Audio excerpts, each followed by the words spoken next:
Информационная служба «Осетия ТВ» – главные темы выпуска. Нести службу в любое время дня и ночи, без выходных и праздников, и всегда идти до конца. А иногда отдавать и свою жизнь ради безопасности родной республики. Сегодня День сотрудника органов внутренних дел отметили в Северной Осетии. Капитальный ремонт муниципальных дорог в Ардонском районе. Завершается масштабная реконструкция трасс и подъездов к общеобразовательным учреждениям. С ходом работ ознакомился премьер Сергей Такоев. Владикавказская «Алания» обыграла соперника из Назрани. Футбольный клуб «Ангушт» уступил красно-желтым. Этот матч оказался своеобразной реабилитацией для барсов после поражения от «Ротора». Эти и другие темы далее подробно. Нести службу в любое время дня и ночи, без выходных и праздников, и всегда идти до конца, а иногда отдавать и свою жизнь ради безопасности родной республики. Сегодня сотрудники органов внутренних дел вспоминают коллег, погибших во время исполнения служебного долга. Цветы ложатся к сотне могил на аллее славы. Подвиг героев никогда не будет забыт. Не только коллегами, в первую очередь родными. Семья Мицаевых потеряла сына, мужа и отца Марка. В 2007 году он вел дело банды Олега Гайгиева. Бандиты устроили засаду, расстреляли автомобиль Мицаева. Полковник милиции был посмертно награжден орденом мужества. Это очень приятно, то, что о наших родных не забывают. Сегодня вот здесь присутствует его сын, тоже Марик Мицаев, маленький. Ну и хотелось бы, конечно, отметить, что Министерство внутренних дел поддерживает родственников, близких, семьи погибших сотрудников, оказывает всяческую помощь нам. Уважение к ветеранам и память о подвигах героев – вот что неизменно в работе сотрудников МВД. И обязательно наличие героической жилки, которая и позволяет выходить на службу каждый день. Инспекторы ГИБДД и оперативники, следователи и кинологи, участковые и криминалисты – все они 10 ноября отмечают свой профессиональный праздник. Торжественные мероприятия, приуроченные к этой дате, прошли сегодня в республике. От имени руководства всех поздравил глава Северной Осетии Теймураз Мамсуров. Большинство, абсолютное большинство честных, порядочных граждан ценят ваш труд, знают, что вы на переднем крае борьбы за права, свободы гражданина, за то, чтобы он спокоен был и не переживал ни за свое имущество, ни за свое здоровье, ни за жизнь свою и своих близких. То, что Северная Осетия – самый безопасный регион на Северном Кавказе, заслуга именно правоохранителей, подчеркнул Теймураз Мамсуров. И многим этот островок стабильности не по душе. В сложившихся условиях полицейские не могут служить хуже. Только лучше, пообещал глава МВД Артур Ахмедханов. Яна Гайгиева, Александр Ларионов, Ацамаз Шипшев, Осетия ТВ.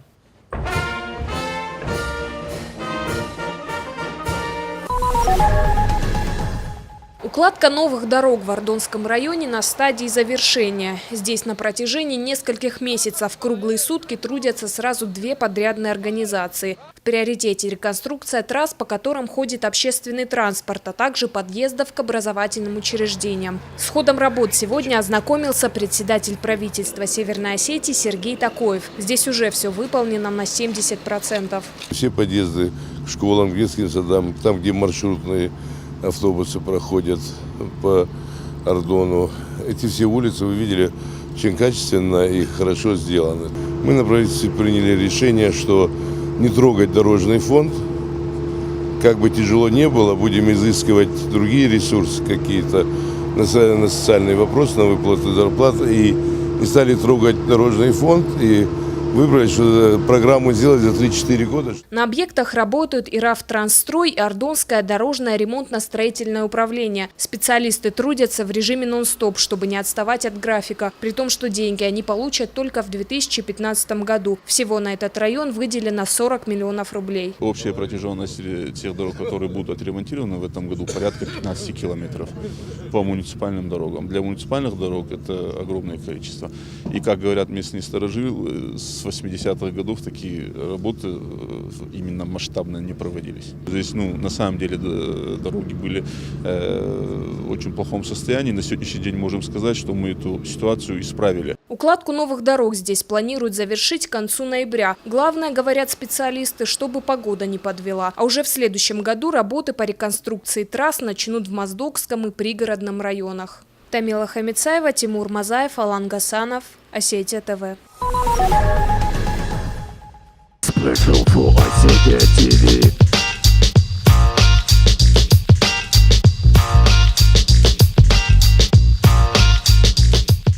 Поэзия и рэп тесно связаны, считает Карен Каджаян. Впервые в Северной Осетии прошел поэтический рэп-баттл. Талантливые парни и девушки взяли на себя смелость и попробовали зачитать стихи классиков в новом стиле. Зал был полон. Зрители в этот вечер ожидали что-то непредсказуемое. Вообще у нас в Осетии очень много талантливой молодежи, и не только в рэпе, и в паркуре, и в воркауте, и в брейк-дансе, и в остальных направлениях. И наша основная цель работы – это осветить все эти направления. То есть каждому молодому человеку, у которого есть какой-то талант, дать возможность, чтобы он талант проявил, показал людям. Особую интерпретацию получили стихи Высоцкого, Пушкина, Цветаевой. Каждое стихотворение звучало по-своему. В зависимости от содержания участниками заранее подбирался бит. Знакомые строки обрели новое звучание. Некоторые участники выбрали стихотворение и на осетинском языке. Конкурсантов оценивали известные музыканты Карен Каджаян и Арсен Гаглоев и основатель команды КВН «Пирамида» Тимур Дьяконов. Сегодняшнее мероприятие заставило молодых людей, участников именно, лишний раз полистать, может быть, книжки и вспомнить известные фамилии наших отечественных поэтов. Что еще приятнее, это еще бонус. А кто-то даже и наизусть выучил. Было пару участников, которые наизусть читали эти стихи. К сожалению, всего пара из 9, если я. Первое место досталось самому юному участнику Хетагу Алборову, второе Кристине Цалиевой, третье Хетагу Гутиеву. Победителей наградили грамотами и кубками. Приз зрительских симпатий получил Артем Алмаков, Феликс Макиев, Михаил Безуглов, Артем Балатаев, Осетия ТВ. Людей больше обычного. Незнающему могло показаться, что во Владикавказ вернулся большой футбол. Болельщики пришли поддержать Аланию в принципиальном матче против Ангушта. После поражения от Ротора красно-желтым нужно было реабилитироваться. Под мощную поддержку трибун барсы осадили ворота Ангушта. Однако первый тайм завершился нулевой ничьей. Чего ждешь от сегодняшней игры? Во-первых, красивую игру. Во-вторых, чтобы поддержали Аланию. А в-третьих, победа. Второй тайм Алания начала не менее активно. Не прошло и 10 минут, как Давид Гатикоев после сольного прохода отправил мяч в сетку. Не обошлось и без ошибок голкипера Ангушта. Хозяева явно были заряжены на победу. Они усиленно атаковали, нанося удар за ударом. Хорошо себя проявил нападающий Ацамаз Бураев, замучивший оборону гостей постоянным движением. На 58-й минуте он успешно реализовал пенальти. 2-0, и болельщики пришли в неописуемый восторг. На трибуне затянули песни, царил настоящий праздник, Алания продолжала атаковать. К сожалению, хозяева подустали и стали допускать ошибки. Ангушт этим воспользовался и сократил разницу в счете. Барсы перешли к более осторожной тактике. Вытянув гостей на свою половину поля, забрасывали мяч вперед нападающим. Вратарю Ангушта неоднократно приходилось исполнять роль последнего защитника. Под конец игра успокоилась. 3 добавленные минуты обернулись формальностью. Как итог, 2-1, и Алания празднует победу. Игра получилась очень непростой. С ингушами у нас практически всегда тяжелые матчи. Порадовало то, что в этом матче болельщики, футболисты и все были одним целым, и поэтому мы победили. После матча вокруг стадиона царил дух премьер-лиги. Впервые за долгое время болельщики покидали арену довольными. Они поздравляют друг друга и верят, что для Алании снова настанут светлые времена. Елена Черенкова, Феликс Макиев, Алан Гасанов, Осетия ТВ. Почта России запустила акцию поздравления Деда Мороза. До 10 декабря жители Северной Осетии могут заказать новогодние подарки и поздравительные письма с доставкой по всей стране. Это можно сделать в режиме онлайн на сайте 2015 russianpost.ru или в любом почтовом отделении республики. В праздничном каталоге представлены подарки для детей, электроника и бытовая техника, товары для дома, новогодние сувениры. При этом в одну заявку можно включить одновременно до 5 товаров. Оплатить заказ можно банковской картой на сайте или наличными при оформлении в почтовом отделении. Подробная информация о проекте доступна на сайте Почты России в разделе «Поздравления почтой».